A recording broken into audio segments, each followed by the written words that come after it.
आपको ये वीडियो बहुत मस्त लगेगा। इस वीडियो को आप पूरा देखिए और उसके बाद हम आपसे बाद में मिलते हैं। 1773 ईस्वी का जो रेगुलेटिंग एक्ट है उसके बारे में वो डिटेल से अच्छे से बताइए। प्लासी और बक्सर का युद्ध जीत लेने के बाद अंग्रेजों को लगा कि हम भारत में व्यापार के साथ साथ शासन भी कर सकते हैं, और प्लासी का युद्ध और बक्सर का युद्ध जीत लेने के बाद रॉबर्ट क्लाइव ने अपने आप को बंगाल का गवर्नर घोषित कर दिया।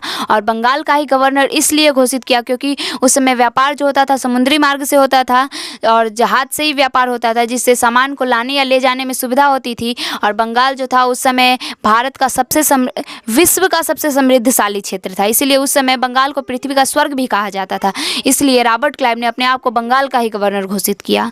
और उसके बाद रॉबर्ट क्लाइव ने द्वैत शासन शुरू किया।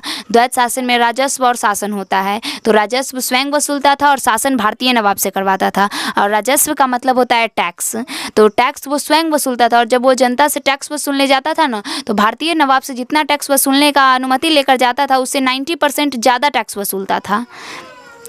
90% ज़्यादा टैक्स वसूलता था। इसीलिए जो जनता थी वो पूछती थी कि इतना ज़्यादा टैक्स क्यों ले रहे हैं, तो वो जो मुग़ल मतलब अंग्रेज़ थे वो बोलते थे कि ये हमसे नहीं भारतीय नवाब से पूछिए, क्योंकि ये हम नहीं भारतीय नवाब की अनुमति से ही टैक्स वसूलने आते हैं।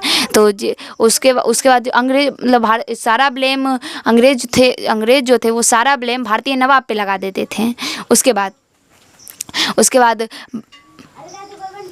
इस एक्ट के तहत गवर्नर पद को बदलकर गवर्नर जनरल कर दिया गया। उसके बाद गवर्नर जनरल की परिषद में अन्य सदस्य की संख्या 4 नियुक्त किए गए, जो उसमें गवर्नर जनरल थे वारेन हेस्टिंग, और अन्य सदस्य की संख्या 4 थी। कौन कौन थे वो? फिलिप फ्रांसिस, मॉनसेन, क्लवरिंग, वर्नेल।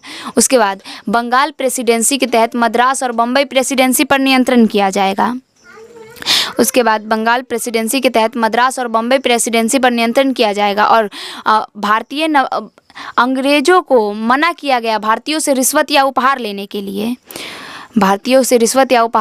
उसके बाद ब्रिटिश सरकार को कंपनी पर नियंत्रण के लिए कोर्ट ऑफ डायरेक्टर का गठन करना पड़ा। उसके बाद बंगाल में सुप्रीम कोर्ट की स्थापना की गई 1774 ईस्वी में। सुप्रीम कोर्ट के जो मुख्य न्यायाधीश थे वो सर इलिजा इम्पे थे, और अन्य न्यायाधीश 3 थे, चैम्बर्स, हाइट और लिमेस्टियर हो गया। उसके बाद है 1781 ईस्वी का अमेंडिंग एक्ट, जिसे संशोधात्मक अधिनियम भी कहते हैं।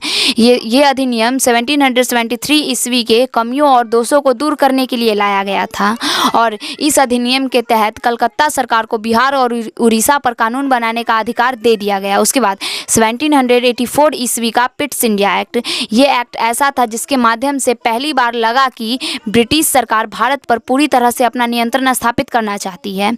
उसके बाद गवर्नर जनरल की परिषद में अन्य सदस्य की संख्या 4 से 3 कर दी गई। और राजनीतिक मामलों को बोर्ड ऑफ कंट्रोल देखता था, और व्यापारिक मामलों को कोर्ट ऑफ डायरेक्टर देखता था। बोर्ड ऑफ कंट्रोल जो था वो 6 सदस्यीय था। उसके बाद कंपनी के कर्मचारी